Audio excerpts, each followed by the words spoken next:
All right. All right. Welcome to Social Distillation, the submarine still of the internet, where we attempt to drop the bead and pour white lightning straight on your brain to make the complex understandable.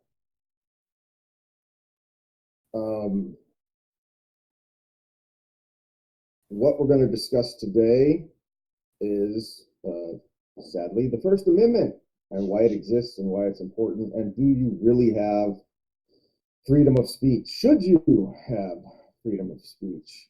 What we're hoping to offer here, with the growing number of voices out there, is just a different spin, a different take. We both think differently from each other and differently from people that we follow, we listen to, and we sometimes agree with, sometimes disagree with.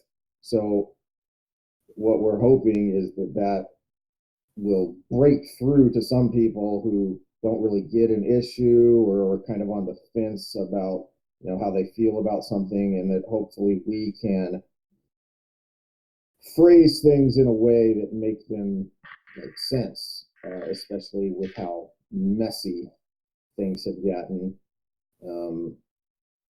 in the media having become two camps of this side versus that side. So it's not old fashioned what I think I hope we thought of what the media was, which is some guy standing down on a street corner, writing down and then reporting on something that happened because you weren't there to see it. And that's not really what it is anymore. In fact, one of the things that drives me absolutely crazy about the media is when they write stories about themselves, and when those stories are completely contradictory, even when they're about the same thing. So, one of the reasons I started to slowly unplug from a lot of the media was when I started seeing all of the Sanders smacks down Cruz, Ted Cruz destroys Bernie Sanders. It's the exact same debate, often the exact same clip. It's just one side shifts over here and takes this 30 seconds, and the other side comes over here and takes this 30 seconds. When if you just go a minute on either side, you get the whole thing yourself, and you don't have to rely on someone else's opinion. Yeah. Hi, I'm Sam. I am the liberal voice on this podcast, and Heath is the conservative voice. And one thing we want to prove is we can actually talk. Amazing how it works. The other thing is there's a very important theme we're going to have going is sometimes you can have the same direction or the same idea for completely different reasons. And a lot of our discussions go focus around that because sometimes we do agree on something, but we don't understand where the other person's coming from. So you're going to get both sides of that.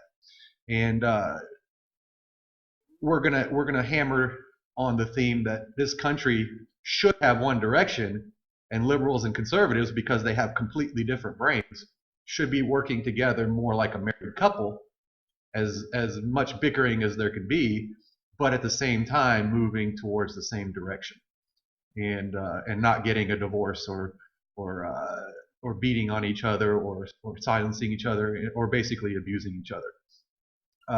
Yeah, it just occurred to me that, tell me what you think of this.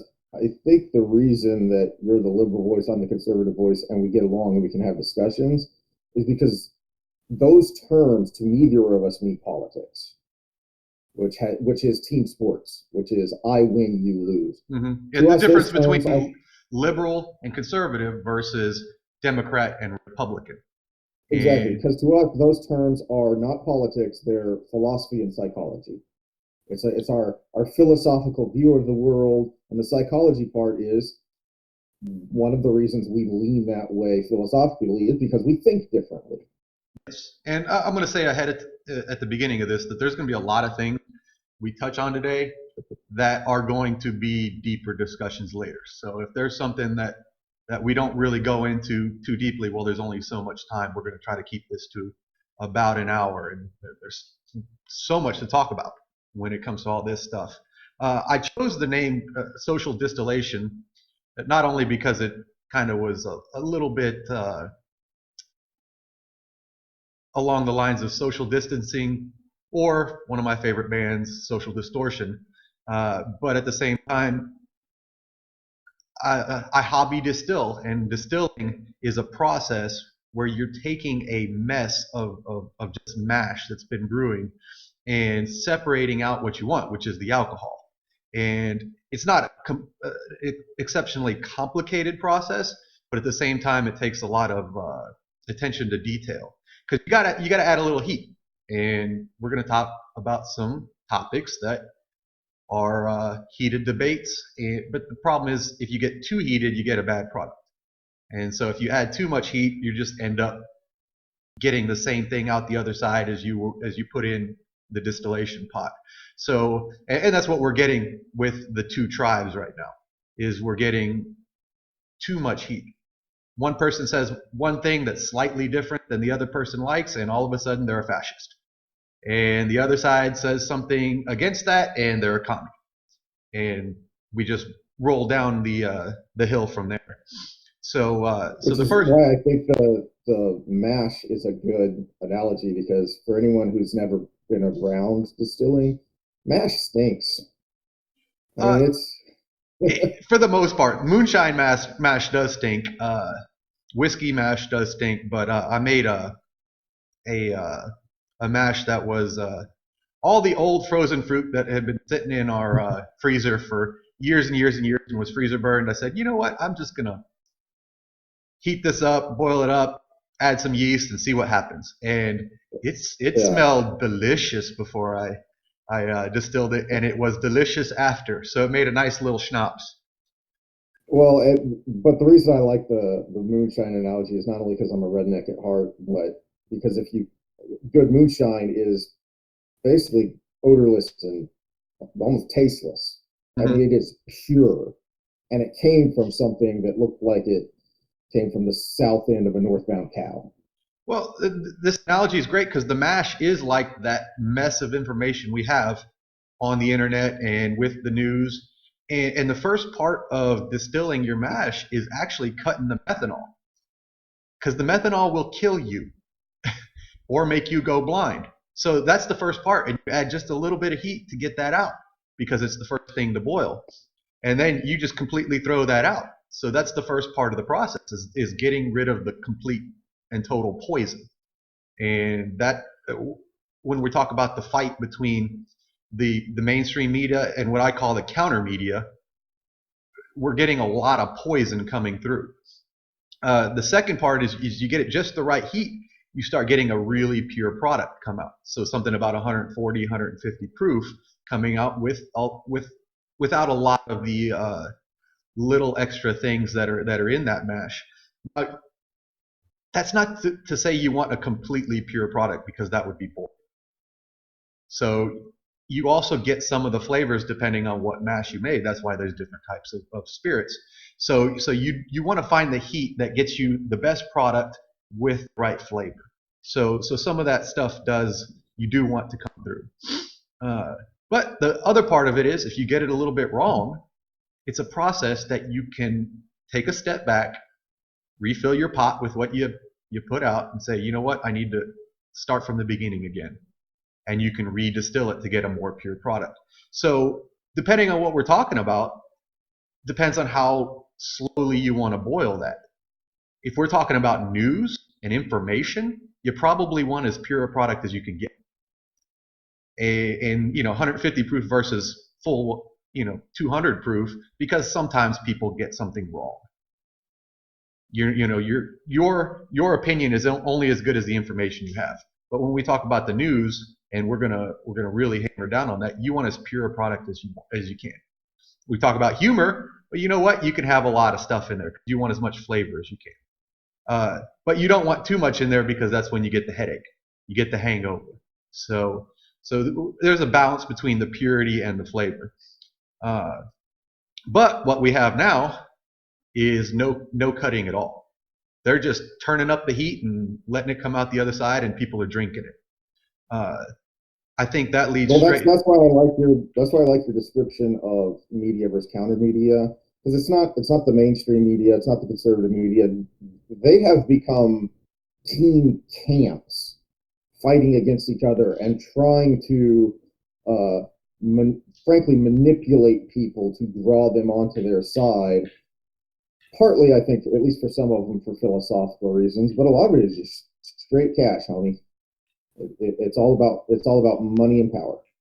It is all about money and power, and uh, I think that's a pretty good lead-in. Go ahead and bring up that Cato study and give us the numbers on that, and we'll go from there. Mm-hmm.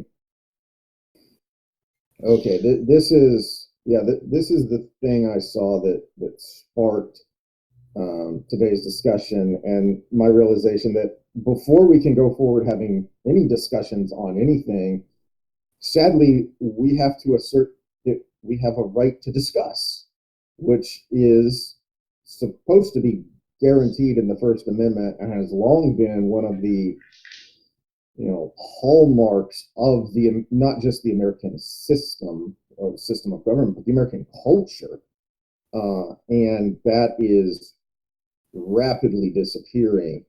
And from this Cato Institute study that they did, this poll that they did, 62% of Americans say they have political views they're afraid to share, and that's bipartisan, and it's not crazy.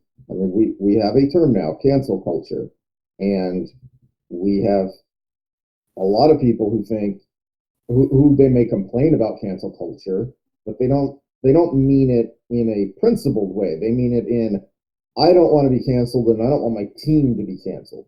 But if you look down at the numbers, they're fine with people that disagree with being canceled. 50% of strong liberals support firing Trump donors. 36% of strong conservatives support firing Biden donors. 32% of all people are worried about missing out on job opportunities because of their political opinions. So it's across party lines, it's across ideology, and it's really, really bad. You but back to our kind of starting analogy about the married couple. If you don't think that your partner has a right to express themselves, and you are most definitely headed for a divorce, and it's probably going to be a messy one. And when you're talking about a country, you don't want that. So I'm going to try and keep this as quick and focused as I can, but I'm distilling a couple centuries worth of philosophical thought here. We're going to talk a lot about books and great thinkers, and you've done a deep dive on some of the biggest minds in our current generation, and the past few decades, that are all good reads, some of which I haven't had a chance to get to, and people should get to those as they can. At least to start with, most of the stuff I'm going to be talking about is in the public domain, and there are a lot of organizations that have digitized these classic works and put them up as free ebooks. So go find them. Back to distilling down through the noise. Go find these classic works, these things that people say they base their political philosophies on. Go actually read what those founding documents actually say, and decide for yourself if they have value. Decide for yourself if the people who are espousing them now are actually adhering to those principles, or if they've completely bastardized them. And what I'm going off of today is Locke's second treatise. And real quickly here, is kind of dumbed down as I can make this. He had this thought experiment of the natural state of being of man.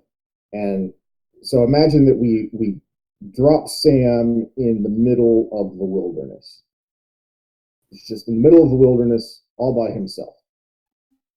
He has a natural right to be. He has a natural right to do what he needs to do to survive and thrive. And nothing or no one can interfere with that. Well, now I introduce somebody else. So now I come along, I've been dropped in the middle of the wilderness, and we bump into each other. We both still have the right to be. That adding another person to this equation does not change Sam's right to be, nor mine. All that has happened is that we've now modified that slightly to say, well, if we both have a right to be, then we can both do what we want, do what we need to do to survive and thrive, so long as we don't interfere with the other one's right to be, because he has a right to be. That should be pretty self-evident. And if you think it's not, then just turn it around on yourself. If you think that cancel culture is fine, then what you're really saying is might makes right. Okay, so if the other side, if that 36% of strong conservatives, if they grow and now they're canceling you, is that okay? Would you be, well, they got me, better luck next time? So we take that right to be, and how does that translate into freedom of speech? And this is where I'm going to kind of spin off on my own ideas a little bit here. Well, it takes us down a So rabbit hole a little bit when we a talk little about bit. mainstream media versus Mhm. counter media versus conspiracy theories. So Mhm. when you censor the opposing voice, it it makes them more likely to drift to a more extreme position. And what we Yeah. used to have was a left leaning mainstream media. And then Fox News came along, and Fair and Balanced was misleading, but at the same time correct. They weren't fair and balanced within themselves. They became the balance for the left leaning media. So you had another voice. And, to Fox News's credit, in these last couple years, they've they were right leaning, and they've stayed right leaning, as the mainstream media was left leaning, but they went completely full on woke. And so that's why you've got other things like Newsmax and stuff popping in there, because Mhm. now we're creating a new counter media to the full on left media. But before we get there, tell me what you think about my kind of analysis of the inherent natural right, the protection of freedom of speech for the individual. Because this is the thought trail I went down, is that freedom of speech is often called freedom of expression, because when you're speaking, you're expressing yourself. You're expressing your thoughts and opinions. It's also called, I think more rightly, freedom of conscience, that right to be.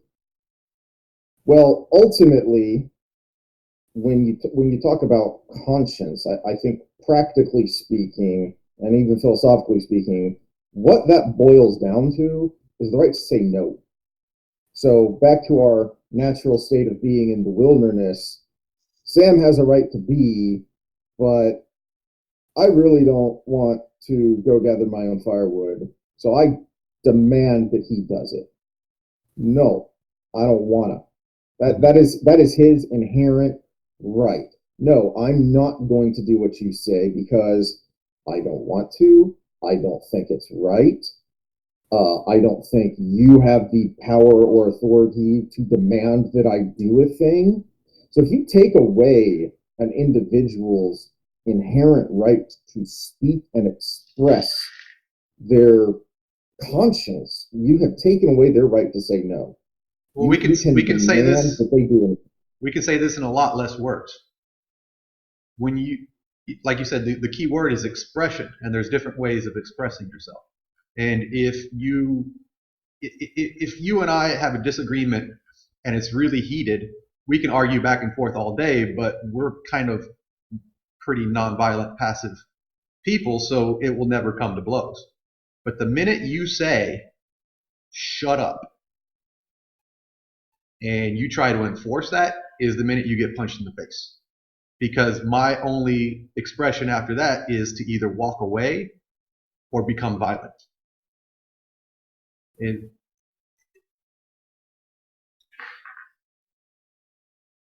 And and my shut up is putting your back up. It's putting you in that fight or flight animal response, because I am threatening your right to be by saying the most basic thing, because you don't have to do anything. You don't have to perform any action. You just talk. You just think, which we're already doing anyway. And so I have shut down what I think and what a lot of people think is the most fundamental right. I mean, the people point out that this is the first thing in the First Amendment for a reason to a lot of people. Well, I'm going to bring this to the current situation. Look at the motivation behind January 6th. It was a group of people that were being told to sit down and shut up. Mixed in with some agitators and some conspiracy theorists and QAnon, and we'll go down the how conspiracy theories like that take hold and how the current media situation plays into that. But we're going to go back further. Look at the BLM movement.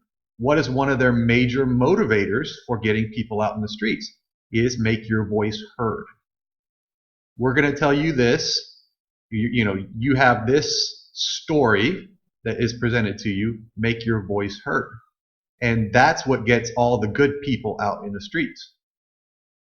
Now, we're going to go on further and start exposing the bad actors behind it, including January 6th. But at the same time, that is the major motivating factor for the masses of people to get out there. They're making their voice heard. And on a personal note, everyone should be able to relate to this, because the analogy that popped into my mind is that we now have a term for being socially shunned, ghosting, because it's so easy now that so much of our social interaction takes place on social media that it's so easy to just cut someone off and just shove them in, a psychological closet. You don't have to deal with it. Well, we all hate that, and I think it's one of the worst things you can do to someone socially and even psychologically. Why? Because when you don't get that closure that everyone inherently knows and often talks about, well, when a relationship of any sort starts to go south, you need closure. Why? Because if you don't get that, then you get inside your own head and you start, spinning thought theories and ideas, and it just eventually snowballs down into every worst case scenario imaginable. So I feel worse because I have now made myself sure that this has happened for the most terrible reasons. And on top of that, to make matters worse, I now hate you because you did this terrible thing to me for these terrible reasons. And it might be completely 1,000% untrue, but in my own mind, it's completely rational. I think that's a good lead-in for the big orange elephant in the room. Yeah, we have to address this, and we've been talking about this because one positive thing about social media is anybody across the world can keep track of each other, families. You can see the pictures and et cetera, et cetera, et cetera. But the downside is everything's so short form that we're going to spend about an hour talking about things that you have to plug into one little post or one little comment or one little response. And one of the big things that keeps getting in the way with this tribal way of thinking is anytime you do anything negative or positive to the guy who's in everybody's head, you're automatically thrown into one of the other camps and people talk to you like you're of that camp. So if you say something to defend Mr. Trump, do you still call him President Trump?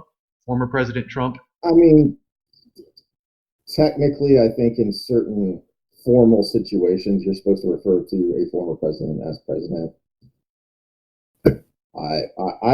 I've purposely stopped caring. This is a tangent, but I purposely stopped caring because we have invested way too much importance in the office of the presidency, to the point where we have become almost a constitutional monarchy. Well, and that's part of the process that we need. We're hoping to be a part of going forward is trying to get the public to realize that. But anytime you bring up Trump, whether you're for him or against him or indifferent, like these two guys, you end up being thrown in the other camp, and all of a sudden everybody talks to you like you're of that other camp. I was in a little thread not that long ago, and there's a little bit of a paradox here, but my comment was about people's personal rights, and if it's a right of a U.S. citizen, that even he should have it. And the comment that came back at me was that I was a fascist pig, blah blah blah. Insert Trump comments here, and I was like, my statement was about giving people rights, and you just called me a fascist because you thought I was on a certain side. So I'm going to let Heath go first, and then I'm going to tack my own comments on the end. Okay. So, give us the conservative view of Trump, whether you love him or hate him, which I know you were not the biggest Trumper out there. Right, and we're gonna continually get into this because we have no choice. But this has certainly evolved over not just his presidency, but through the primaries, through the election, in large part because of what you've been griping about, which is stop making me defend him. That has kind of changed the thinking on the right. First of all, one of the reasons he's going to be for this stupid, annoying discussion is that I have been drowning myself in politics since middle school. I read Rush Limbaugh's books when I was in like 7th or 8th grade, and ever since then I started paying attention to current events, politics, and so I know what the right thinks because I listen to them and read them a lot, but I also know how they think because I've been immersed in that so long.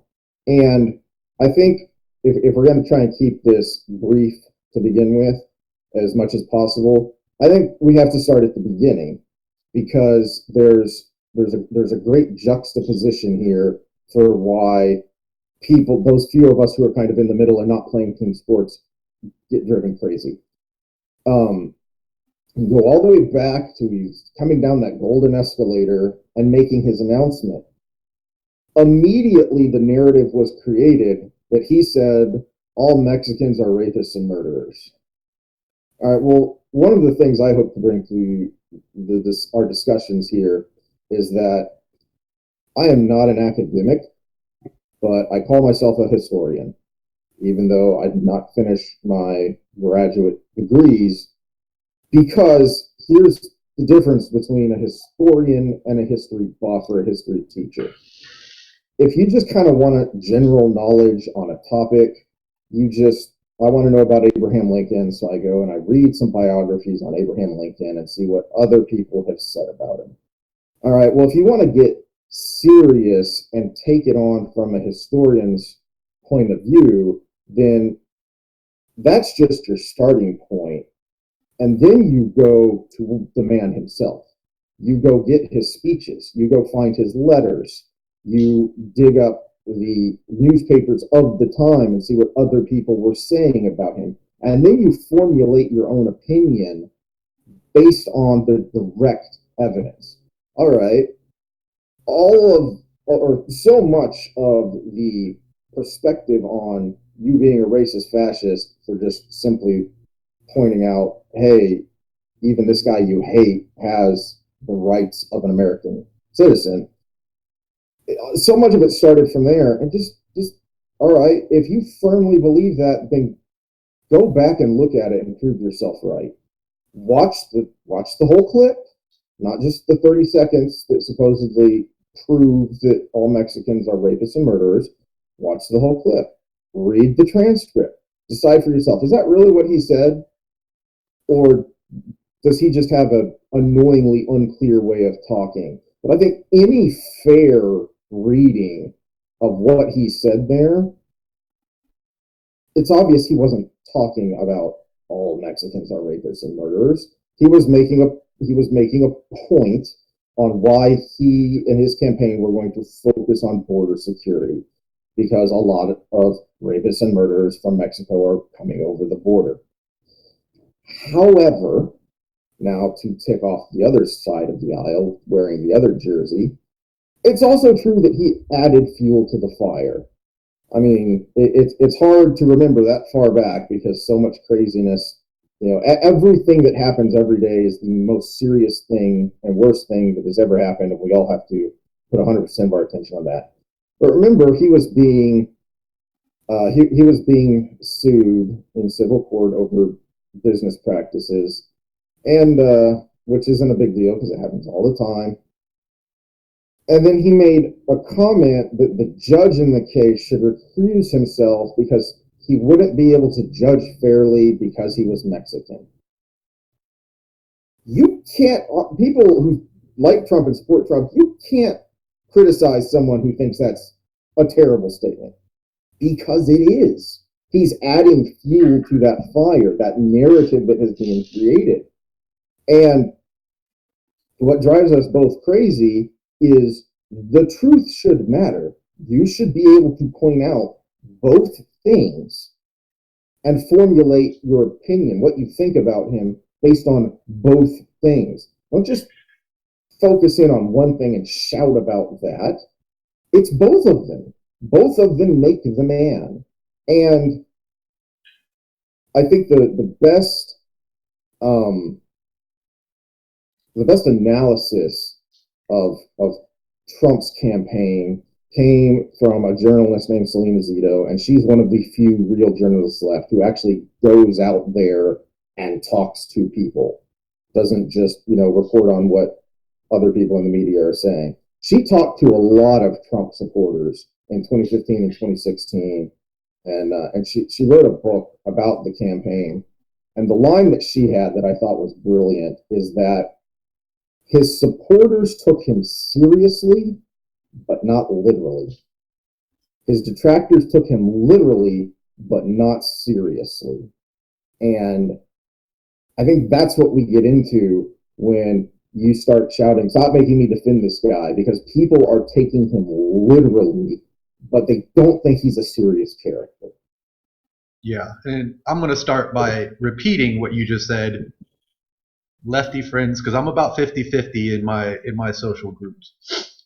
Lefty friends, quit making me defend the guy. I didn't vote for him in 2016. I'm going to admit I voted for him in 2020, but that's a whole different discussion because eventually we have to talk about our current commander in chief, and it has more to do with him. And it's that problem with the binary system. That's a two-party system. Is most times you end up voting against a guy than voting for someone. And that's exactly why Trump was in office, because everybody voted against Hillary. And realistically, that's exactly why Biden is in office, because everybody was voting against Trump. But so just quit making me defend the guy. But he does have the basic rights we all have. And I would like to imagine a world where the media reported a little bit more neutrally and factually, and we were educated about the post-election process instead of being told, nope, shut up, you're a conspiracy theorist if you think something is wrong, when there were obviously things wrong. It might not have swung the election. It might not have been the big F word. But there were a lot of procedural things wrong. There were a lot of issues, a lot of changes made, especially with mail-in ballots. Oh, you know what? Let me bring this up so I can have the actual numbers here. I saved this on my phone just for this. But part of the problem with Trump was he took a stance that it was all fraud and it was all a big plot against him, when he should have just focused on all the little procedural things that went on and gone from there. But so what I have is this data comes from the Wisconsin Elections Commission, November 2016 election rejection rate of absentee ballots was 1.4%. April 2020 rejection rate during the primaries was 1.8%. The historical average in Wisconsin is 1.64%. November 2020 rejection rate of mail-in ballots was 0.2%. So we've got, what is that?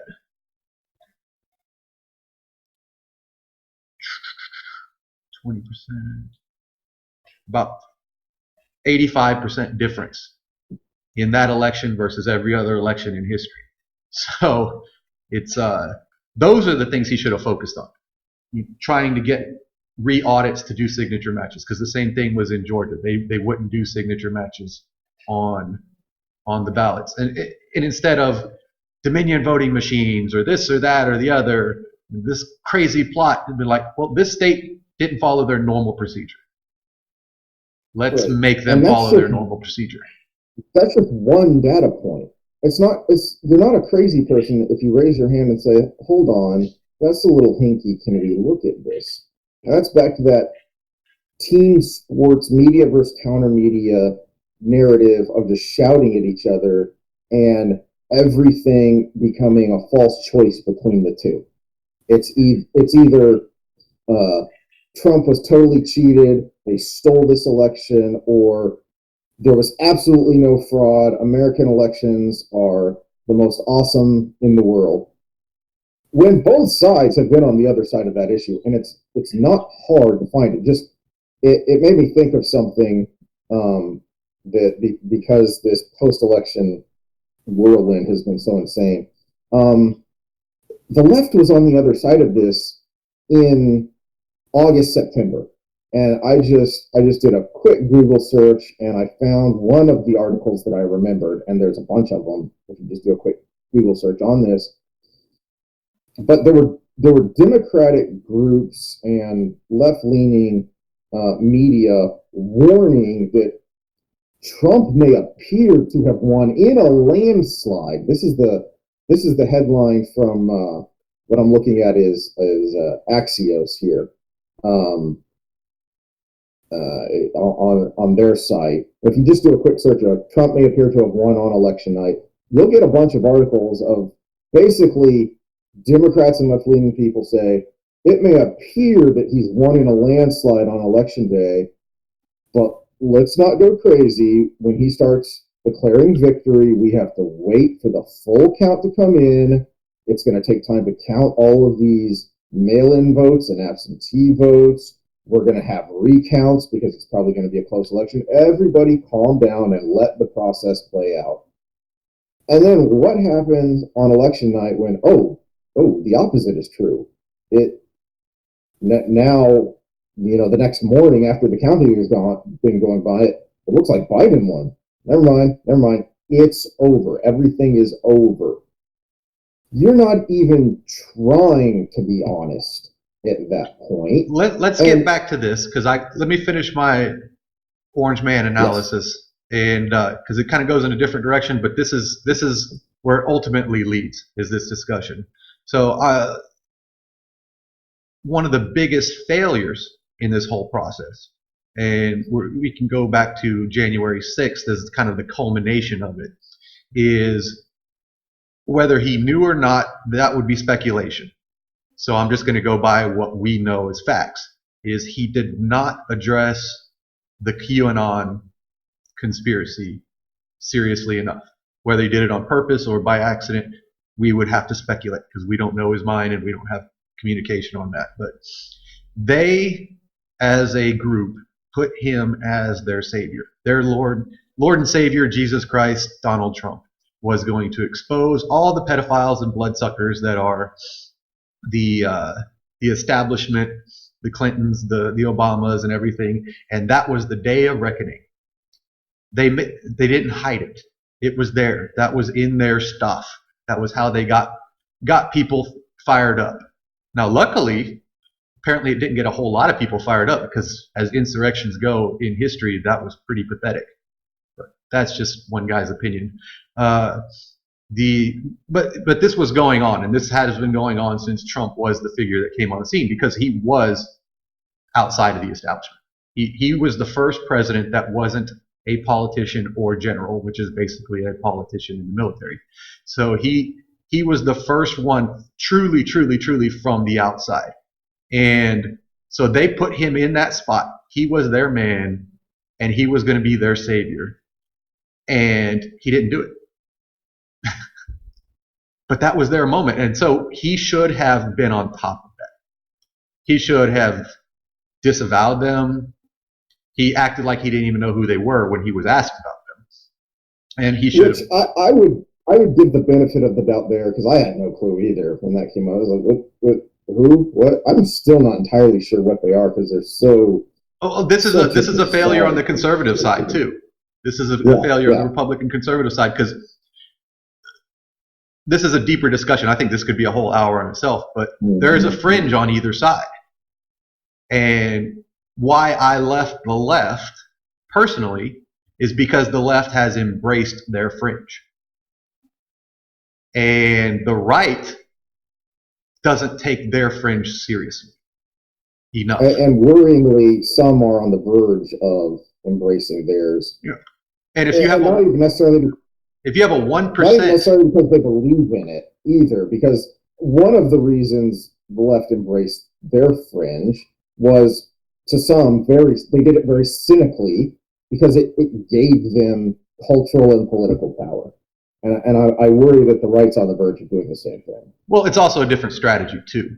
So the right's fringe is obviously bad. It's obviously not right. White nationalism, white supremacy is obviously something that people don't want to support. The real Nazis are obviously something the American public as a whole does not want to support. But we kind of digress there. What Trump should have done is got ahead of that. And his speech is realistically harmless, unless you believe that he was that guy. If you believe that he was that guy, that speech was your signal. And so if he knew, he did it on purpose. If he didn't know, he didn't do it on purpose. And so that's the speculation here. And with the impeachment trial, that's where it's ridiculous, is you got to basically read his mind. It would be like a coach at a halftime speech telling his team, we're going to come back. You got to go out and fight. And then one of his players goes out and starts actually fighting because he thought that's what coach meant. Now, if coach knows that there's this kid that's prone to that kind of thing, he needs to take kid aside or make sure he's not in the game. And that's what Trump should have done. He should have known that this existed and that this could have gone that way, and then got ahead of it. He could have given the exact same speech if he had gotten ahead of it. And even giving the benefit of the doubt in the previous years of his presidency, where a lot of conspiracy theories had started to really take hold and grow, even giving the benefit of the doubt there, just in those months between Election Day and January 6th, the Trump in particular and the right in general did a very bad job of addressing the concerns over the election, because they were so busy addressing the media with the counter media. So, I mean, and this is, we're not even making a judgment here really on the election or the election aftermath or even January 6th in particular. What we're trying to point out here is that there were a lot of people who were driven crazy or let themselves be driven crazy because they got caught up in this maelstrom of media versus counter media, red team versus blue team, and just shouting across each other. And there was very little focus on facts. And so that's something that Trump bears blame for in particular, that why wasn't he out there really focusing on, okay, no, this didn't happen, because he's so quick to just throw out a tweet instead of, hold on, let's make sure this is true. Don't go retweeting something that you saw about the election until you've verified that it's true. and then come in and say, okay, look, these things are, let's not get lost in conspiracy theories. These are the things that are verifiable, and these are the reasons that we want not just recounts but audits, and we want to really look at this election. So that's on them, just as on the Democrat and mainstream media side, it's on them for constantly shouting there is absolutely nothing wrong with this election. And if you believe so, then you are a crazy person. Well, I'm trying to think of which direction I'm going to go with this because there's so much to unpack. Uh, I'm gonna go this direction though. That would work if you assumed everybody behind it all were good people, and that's the problem. Trump was not a good person. He is a narcissistic, ends justifies the means person. The head of CNN, who was caught on tape being not a good person by Veritas, uh, the people that are gaining power with all of these movements and misinformation are not good people. The people behind Newsmax that know they're lying just so they could catch the counter audience from CNN and MSNBC and all that are not good people.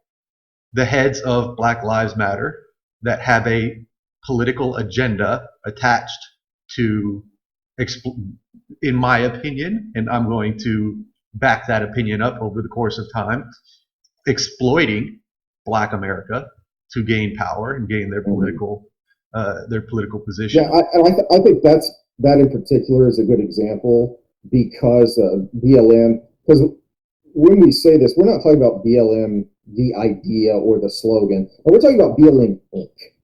There's an actual nonprofit that fundraises, that puts out agendas and tries to influence things, and they are not good actors. And luckily, at least some people know that, because you can see after the George Floyd incident, polling for Black Lives Matter was at like 70 something percent approval across America. After the summer, it had dropped to like 23%, low 20s of percent, because of what had happened. Not only that, but they had their mission statement out, which told you that their agenda was not just about, in fact, there was very little about Black lives in their mission statement. And so they pulled that down because they were being exposed. So was it, who was the sports anchor? Not Marcel, not Wiley. Was it Wiley that read their mission statement and said, this is why I can't support them? We'll look that up. I'll fact check myself there, get the right name. I think that rings a bell, but yeah. Yeah. So there, I think that's still on YouTube and hasn't been pulled down, but they removed that, and they're trying to act like anybody who brings it up is crazy. It's like, no, that's called gaslighting right there. But the point is, they're not good people, and Joe Biden is not good people. Kamala Harris is not good people. These are people that have gained power through not straightforward methods. And like I said, I include Mitch McConnell is not a good person. All of these. Were you part of that thread on the flip flop from around the time of the justice appointment? I think Jeremy, or excuse me, try not to use names. Jay posted something that T commented on, and then I went through a long drunken rant on tit for tat in behavioral psychology, in game theory, and yeah. But long story short, at the end, it was like, oh, so they're all hypocrites. Yep. I don't know. Is it being a hypocrite if you do it on purpose, for specific reasons, or is it just being a bad person?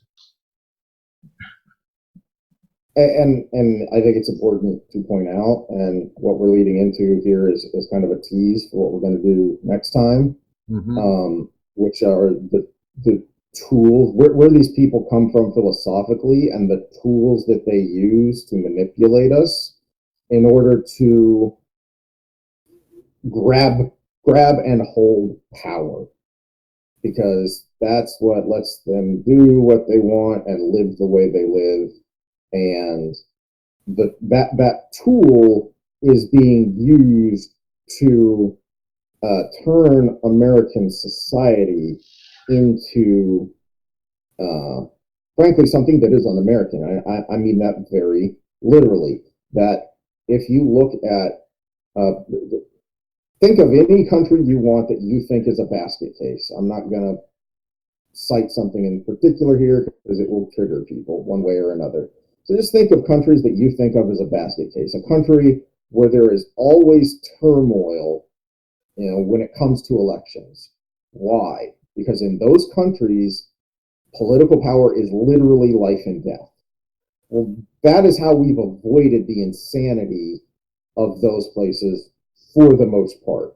Because political power isn't supposed to be life and death. It's supposed to be, laws and bureaucracy, and sometimes we like it, sometimes we don't. But for the most part, real life is real life and politics is politics. We've gotten away from that to where way too many people are emotionally invested. And again, we're gonna get into this. This is on purpose.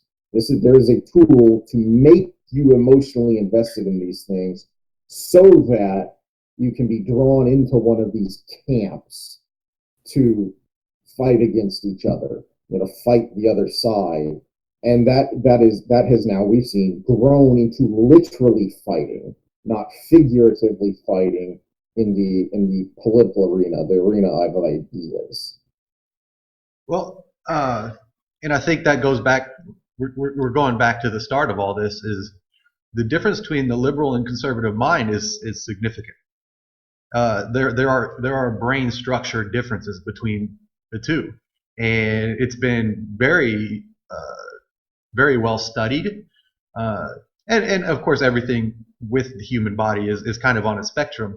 But you've got to the extreme end one side that it's a yin and yang. One side that's very chaotic in mind and not very structured, but that also leads to what we call kind of a mental kind of bravery. You're willing to put yourself out there because it's new and exciting. Whereas on the other side, on the other extreme, you have the conservative mind, which is exactly as it sounds. It wants to conserve. It wants to feel safe. It wants to be made comfortable. It doesn't like to explore new things. And we need a balance between the two, and people who could talk to each other across those lines to move forward in the same direction, because the direction isn't necessarily an opinion. The direction is just the best way to go. If I want to go visit Heath, I've got to turn northwest and start moving, whether car or walk or whatever.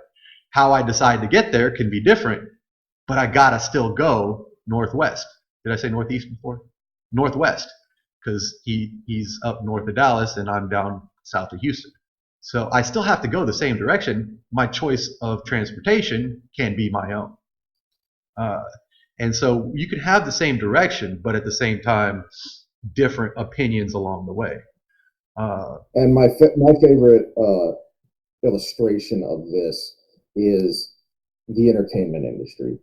Our entertainment would suck if everyone in it thought the same way. And of course, my friends. Well, that's what we have now. That's why I don't watch TV I watched Saturday Night Live for the first time in a long time this last weekend, and there was one bit that wasn't political, one bit in the whole thing, and it was horrible. And everything else was basically Republicans suck, and everybody laughs. Yeah. And I was like, so everyone on the right is shouting "CC Holly weird." Well, except that's not what I'm talking about. I'm not talking about the political dogma that has got so much of the entertainment industry with blinders on now. I'm just talking about the way they think, that structure versus chaos. If you didn't have those behind the scenes people, those music producers and movie industry CEOs that have that structured mind to keep things on track and to create the systems that art can be made in, then you wouldn't have a healthy, successful entertainment industry. On the other hand, you don't want those people in front of the camera. You don't want those people writing the stories. You need that more out there, chaotic, creative mind to actually make the art. And back to our country, that used to be what we were. That's why, for most of our history, we were progressing. Sometimes slowly, sometimes too slowly, but we were progressing because we had a little bit of back and forth between people who thought differently. Mm-hmm. A good example of that is the early civil rights movement of the 50s and 60s. To their discredit, a lot of people who were more conservative, even if they looked at this and said that's bad, that's terrible, we shouldn't do this.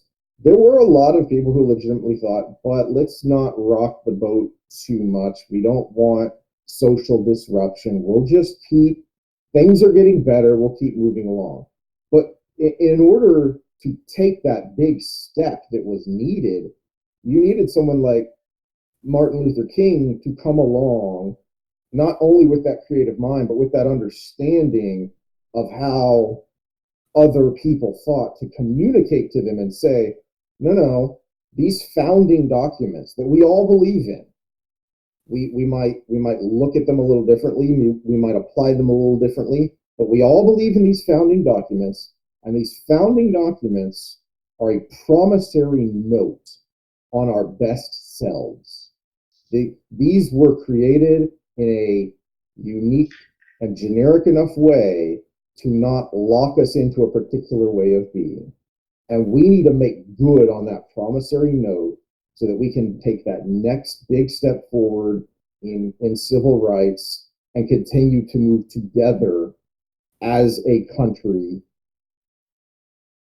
progressing as one culture. Well, and that's where we're gonna start with next time. Is we're gonna kind of go through the American experiment timeline a little bit briefly on how, like we brought up with the distilling earlier, it wasn't about being completely correct. You know, anything you got to take the mindset of being completely right out of the equation right off the bat. It was about being more and more right over time. Now, granted, we probably could have had quicker timelines, or if certain people at certain times won out, it would have never happened. So again, it's that balance. But Yeah. but it was more and more right. I wanted to close out with a little personal anecdote because I think it's important to our discussion. Because again, it's that different mindset, the more conservative versus the liberal mindset. And personally, uh, my brain is all over the place. I had an art scholarship going into college, uh, and so I have that brain that's creative and kind of goes, and I need structure. Well, I didn't appreciate that when I was younger. In fact, I was kind of a stray dog, and the reason Heath and I know each other is because we became friends in high school, and I I didn't was never have. really a stray dog. We became friends because I was feeding you. Well, that was a progression of our friendship. Uh, but I didn't have the greatest of upbringings, and it was kind of chaotic and all over the place. And was homeless for a little bit and had to drop out of school my freshman year of high school and all this stuff. And we became friends, and he kind of took the stray dog in. and I did grow up working on a farm as a youth, so I did have a good work ethic, even though my brain's all over the place. And so I would help with projects around the house, and they would feed me, and I basically became part of the family. And what I learned there, for the most part, over time, was not to be conservative. I tried to fit the mold, to fit in with the family and stuff. But ultimately, the final product that came out wasn't a conservative person because my brain is still the way it is. But it was an appreciation for that conservative structure, for that stability, because it was the first time in my life that I had stability that I could remember. And so at that point, I still took a while to find myself, but now that I do what I do, which is training people, and I have a master's degree in physiology, and what I do now that makes me considered one of the better professionals in the area is I take all of these conservative approaches that developed these systems, and then I think outside the box for my clients. And all of a sudden, everything kind of just fits together, and they get the best experience they've ever had. And I've developed a good reputation with the clinicians in the area because my people are never hurt, and they send me people to make sure they're never hurt. So it was that leap outside of their box that made it something great. But I needed those boxes already made because I needed that structure to build from. And that's what we're trying to get the public to kind of shift back towards in our own little way. Even if we reach 100 people, that's still 100 people. Uh, is let's let the people who are good at making boxes make the box, and those of us that are good at jumping on them do it, and go from there. Yeah, and that's a good place to leave off for today. Is what we've been talking about here is expression, the importance of it, and because of our different ways of thinking. So go out there and challenge yourself with some different ideas. Not necessarily because, we think you have wrong ideas and you need to change your mind. Maybe you do, like Sam was talking about trying to fit himself into a box and then ultimately realizing, no. But what happened is it modified how he was thinking. So maybe you go and expose yourself to different ideas, different thinkers on the other side. And even if all you learn is that person is a human being, that person thinks, has a reason for thinking the way they do, that's a start. That's a big start. Um, one of you cited one of your favorite bands earlier, and I'll citing one of my favorite bands is Sabaton, who write on history and a lot of military history themes. And in their song "Rise of Evil," which is about the rise of the Nazi Party, is they have a great line in there: "Neighbors turned into foes." Because that is what allowed terrible people to come to power, is because civilization stopped being civil, because neighbors were turned into foes and set against each other. Well, that's been the So, pattern throughout history, mm-hmm. and we're seeing it again, and we're just trying to get ahead of it. We're So not in a don't let pivotal yourself time fall where into that everything's trap. just going to die. We're not in a pivot. It's Yeah. not the sky is falling. We're not in a pivotal time where we're all going to end up in the gulag tomorrow, hopefully. But we're in a pivotal time where it gets harder and harder to reverse, because there is a point of no return, even if it takes time after that for the final product to come out. And with the way people are trying to interject ideologies into schools, younger and younger, the media is brain. I mean, people refuse to think they can be brainwashed, but they can. You can.